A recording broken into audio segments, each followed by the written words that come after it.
G'day all, this is Yankor. Continuing with my experience and travels in the interdimensional existence before everything stopped. How I gathered my own spacecraft colony is where I will be continuing. I, in my little spacecraft that I inherited from Anu, travelled as far and as wide as I possibly could and followed my own curiosity about what I had learned in school with Satya of existence. And so I travelled. Going, investigating, exploring, discovering, but always from a distance, more just being an observant. And then, as I continued with my travels, explorations and discoveries, during those endeavors, met up with some other beings in the interdimensional existence who also travelled alone. The loners of existence, merely travelling, exploring, discovering. There was no reason or specific purpose. It was just interesting and fascinating. It was a momentary experience of freedom. Strange. And so I met up with some 17 beings who travelled all alone over existence, doing the same as what I did, just wanting to experience that freedom of discovering and exploring existence alone. And we started getting together, all 17 of us, and travelled together.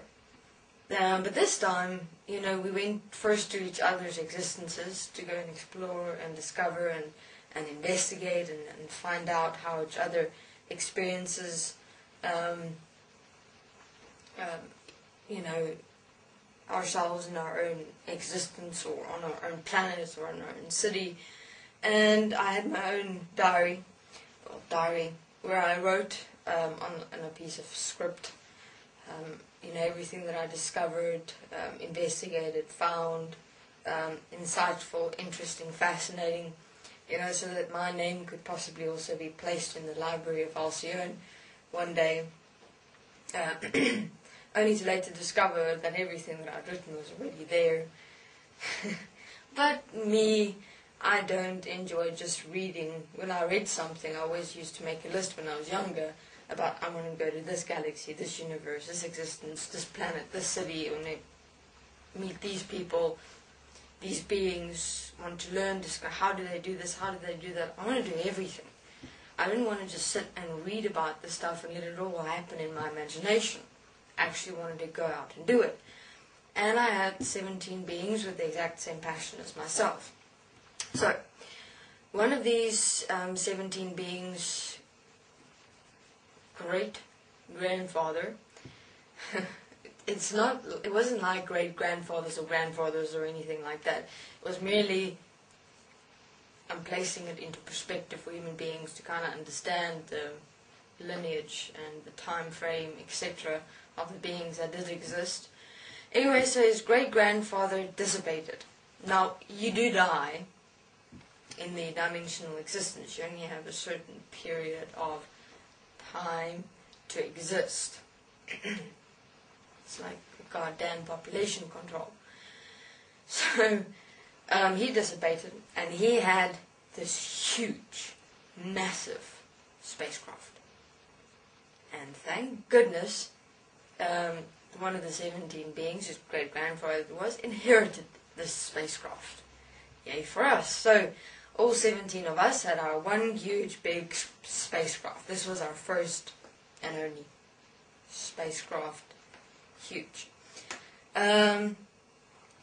So with the spacecraft we just travel more. Now this time we could travel even further than we have before, because previously we had a certain limited distance travel capability with the spacecrafts we had. With this one, we were able to jump time, go into past, present, future, etc. It is quite fascinating. Only to discover later that even if we did jump to the future, it was all controlled environment. And that I will explain later. So, in essence, in terms of my experience, I thought everything was all blissfully perfect in any and all existences. We had fun, we explored, investigated, discovered, and had that sense of freedom, safety, protection. There was nothing that ever really bothered any of us because there was so much to do. In terms of the amount of time we had to live, it was unlimited. There wasn't unlimited from the perspective that there was unlimited and vast existences to go and explore, and you'd never get bored. That was impossible. If anyone uttered the words "I'm bored," well, after having exploring, or during even exploring everything in existence, that would be, if they were a mental institution in the dimensional existence, they'd probably be placed in there. Now, in terms of the boredom that I had on my own planet, that's valid, because you don't have this one planet, this one city, the same beings you see all the time. Others were content with that, but me, I wanted to go out there and everything that Satya taught us in terms of all the other universes, existences, planets, cities, races. I was intrigued. It was like there was a spark of fire ignited inside me, and I just had to go there. And I followed this passion with a passion. And but the most fascinating race for me personally were the Draconians. They were really interesting beings. Beautiful creatures. The dragons that you have in your tales, tales like fairy tales, or I don't know, beliefs, etc. Okay, this is Yankor. I will continue with my favorite race that was in existence, the Draconians, in my next interview. Thank you.